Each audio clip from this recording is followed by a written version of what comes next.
I've been warned not to be inappropriate, so this is going to be short. Speak into the microphone. Where's Kelly? What? Talk into the microphone. I am talking into the microphone. First of all, a very big thank you for Gabby and Thad for allowing us to trample their lawn.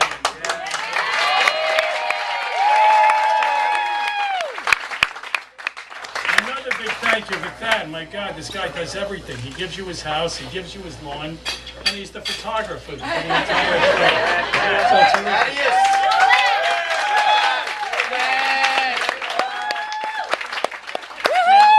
Just so we can let Thad know, I'd like anybody that's a Jet fan to please clap. Yeah!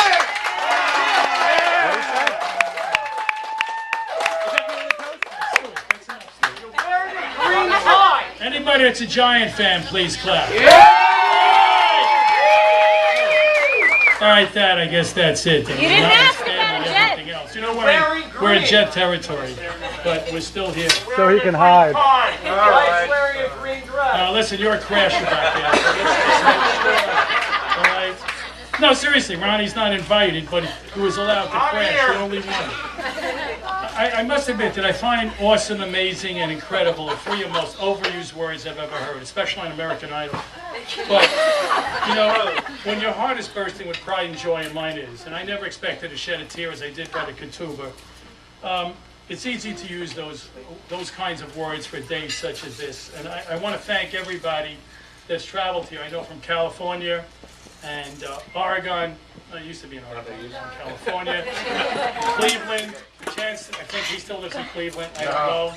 No. Okay. Oh, DC. Sorry. Washington, Iowa, Missouri, Nova Scotia. I think there's somebody here from Nova Scotia. It's next door. So, I first met Brian Adam Black on December 14th, 1967, and I repeat this story because it really is very special to me.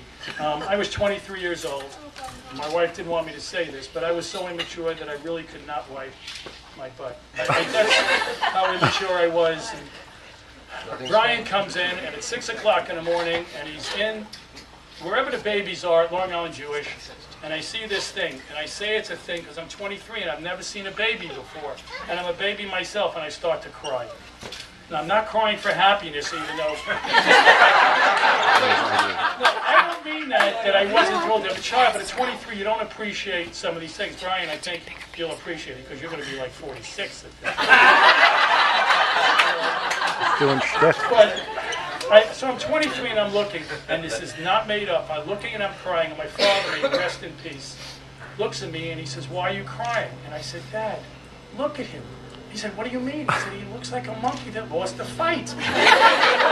No, Brian, and my father's laughing so hard he couldn't tell me the words finally came out. He says, "Michael, he was 9.5 pounds, he's 23.5 inches, he had a fight to get out." And that's the God's honest truth. And in any event, that was the last time Brian has ever made me cry until today. And we've had a great relationship. I do this in court all the time, but now it's a different story. That's what I lose. No wonder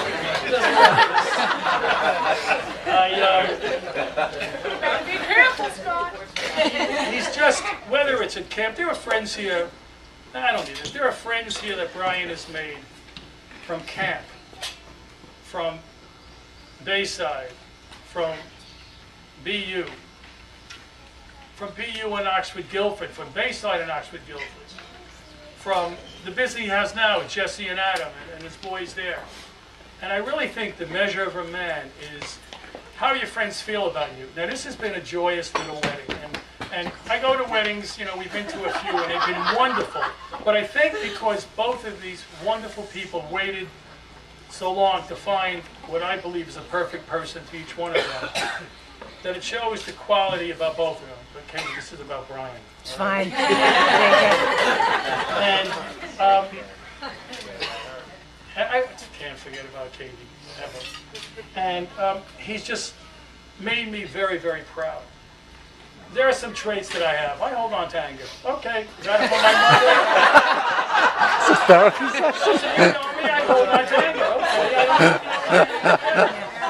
I don't What is so funny about that? It's not a good thing. We know. It's not a good thing. All right, everybody knows. I can appreciate it. Yeah. Great.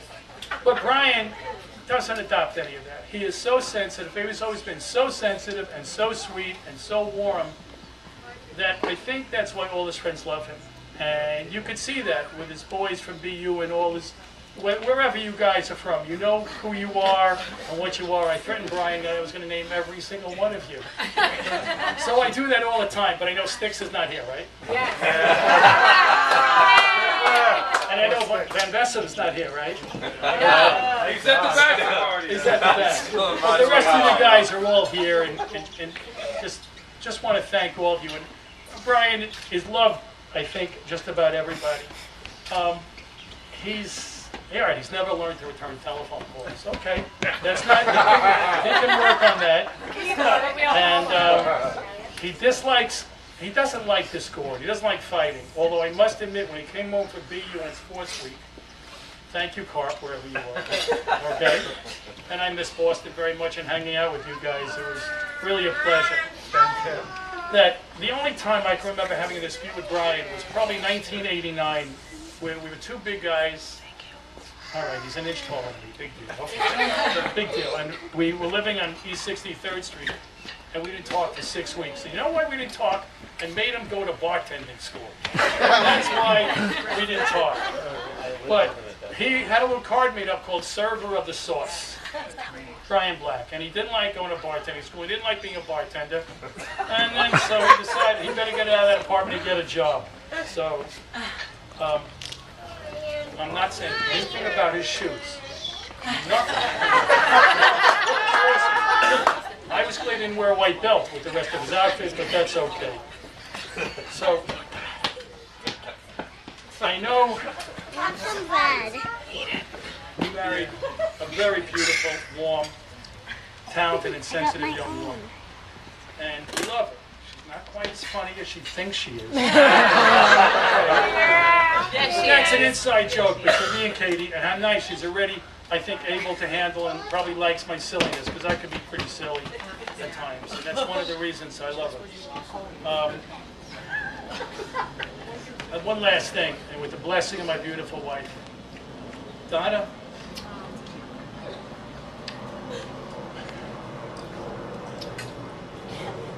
Your little boy made a fabulous choice. He waited a long time, and I know you made these clouds in the sky go away and the rain go away, and I'd like to have a toast to Brian and Katie, and thank you all for coming.